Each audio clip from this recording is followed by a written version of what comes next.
پر بیٹھنا چاہتے تھے۔ اب مرزا غلام احمد قادیانی نے بھی کرنا تو تھا نبوت کا دعویٰ، آہستہ آہستہ چلا، آہستہ آہستہ آہستہ آہستہ۔ پھر 1901 میں اس نے وہ دیوار توڑنے کی کوشش کی جو دیوار نئے مدعی نبوت کو وجود میں آنے سے روک رہی تھی۔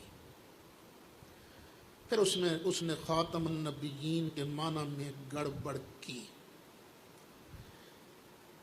خاتم النبیین کے معنی میں گڑبڑ مرزا غلام احمد قادیانی نے بھی کی،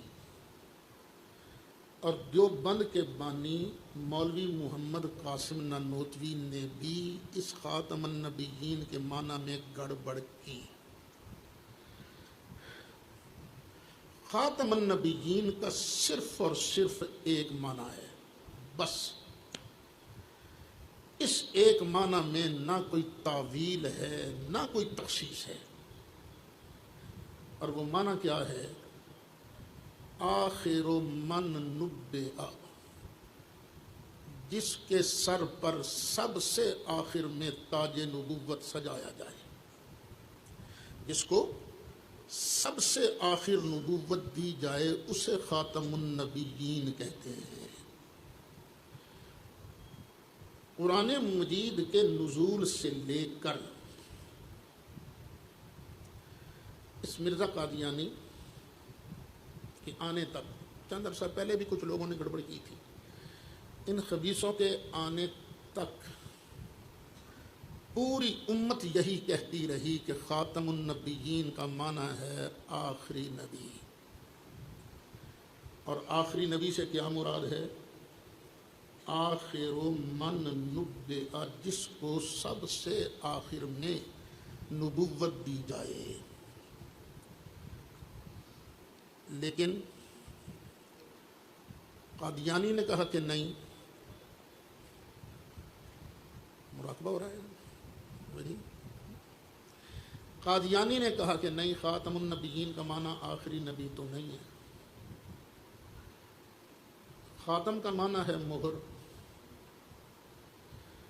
جو تصدیق کرے، جس کی تصدیق اور مہر سے آگے نبی بنے۔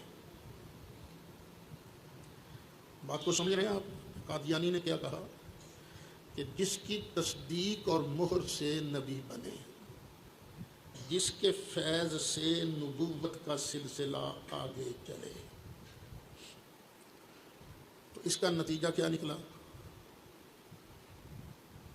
کہ جس کی تصدیق سے نبوت آگے چلے گی، وہ ظاہر ہے کسی کو سند لکھ کر دے گا نا، تو یہ سند ہے، مہر لگائے گا، چل تو نبی آج تو بعد نبوت شروع کر۔ تو یہ مہر لگانے والا،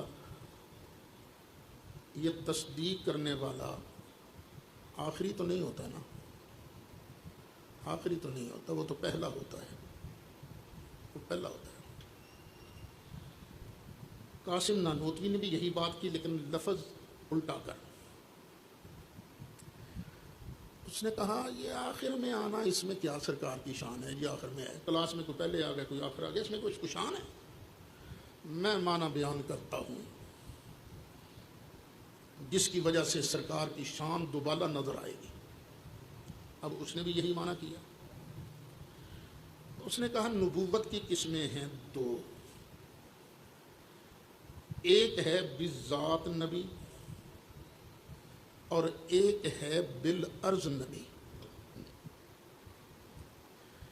بذات اور بالعرض کا معنی سمجھانے کے لیے اس نے مثالیں بھی دی۔ ایک مثال دے رہا ہے، وہ کہتا ہے دیکھو پانی پر سفر کرتی ہے کشتی، اور کشتی میں بیٹھے ہوئے مسافر بھی سفر کرتے ہیں، لیکن اصل میں سفر کون کر رہا ہے؟ بندہ یا کشتی؟ کشتی چل تو کشتی رہی ہے نا، اندر والے چل نہیں رہے، بس اس کے واسطے سے جا رہے ہیں۔ اسی طرح نبی کریم علیہ السلام کی نبوت ہے بذات، اصل، اور باقی نبی وہ سرکار کی وجہ سے ان کے فیض سے نبی بن رہے ہیں، اور اس کو یہ بات کرنے کی ضرورت کیوں پیش آئی؟ ہمارے ہاں مدارس کے اندر اصول فقہ پڑھائی جاتی ہے نا، اس میں پہلا سبق یہ ہوتا ہے قرآن شریف مقدم ہے، قرآن مجید کے خاص پر ہر صورت عمل کیا جائے گا، جس معنی کے لیے لفظ بنایا گیا ہے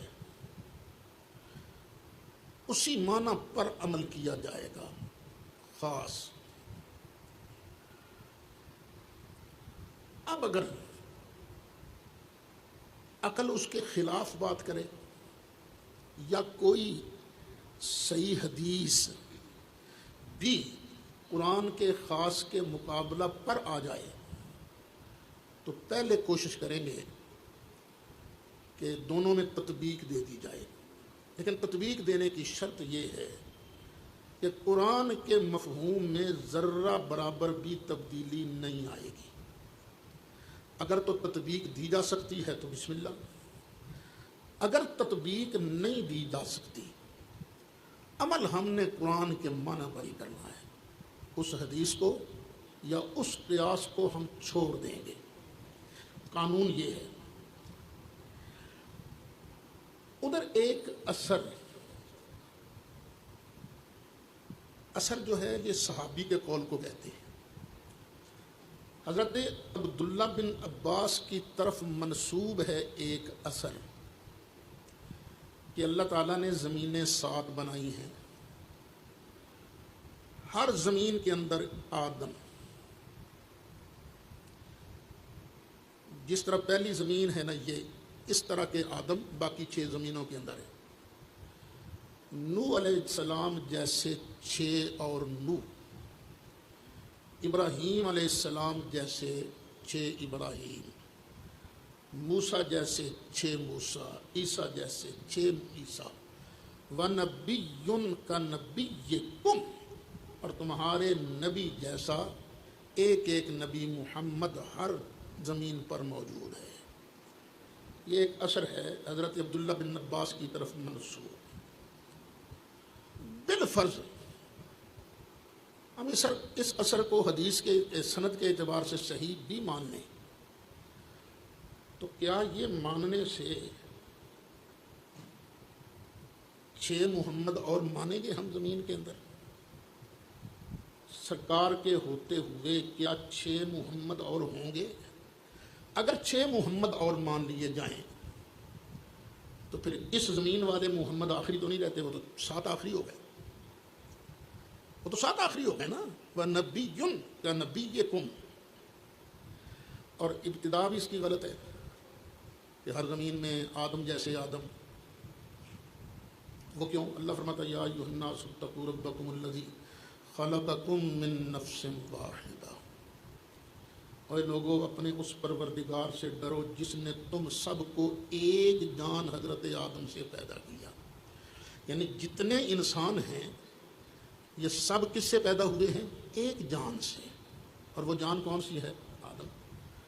تو باقی 6 زمینوں والے وہ کہاں سے پیدا ہوئے؟ اگر اسی آدم سے پیدا ہوئے ہیں تو پھر آدم نہ ہوئے نا، وہ تو اسی کی اولاد سے پیدا ہوئے۔ اگر 6 محمد اور ہیں اس زمین کے اندر پھر سرکار آخری نہ رہے، خاتم النبیین نہ رہے۔ لیکن مولوی قاسم نانوتوی صاحب نے حدیث کو ترجیح دی، قرآن کے اندر تحریف کر دی، کہا خاتم النبیین کا معنی یہ ہے ہی نہیں۔ خاتم النبیین کا معنی ہے وہ جو بذات نبی ہو، اس کے فیض سے دوسرے نبی بنے۔ تو اس زمین والے جو محمد ہیں یہ ہیں خاتم النبیین، ان کے فیض سے باقی آگے نبی بن رہے ہیں۔ تو یہ جو 6 ہیں نا باقی، یہ بھی سرکار کے فیض سے نبی بنے ہیں۔ بالفرض اگر بعد کے اندر بھی کوئی نیا نبی تجویز کر لیا جائے تو خاتمیت محمدیہ میں کچھ فرق نہیں آئے گا۔ بالفرض اگر بعد زمانہ نبوی کوئی نیا نبی تجویز کر لیا جائے تو خاتمیت محمدیہ میں فرق نہیں آئے گا، کیونکہ خاتم النبیین کا معنی ہے جس کے فیض سے آگے نبی بنے، آخری نبی تو معنی ہی نہیں ہے، یہ تو عوام کا خیال ہے۔ تو بچوں یہ ہے مسئلہ ختم نبوت۔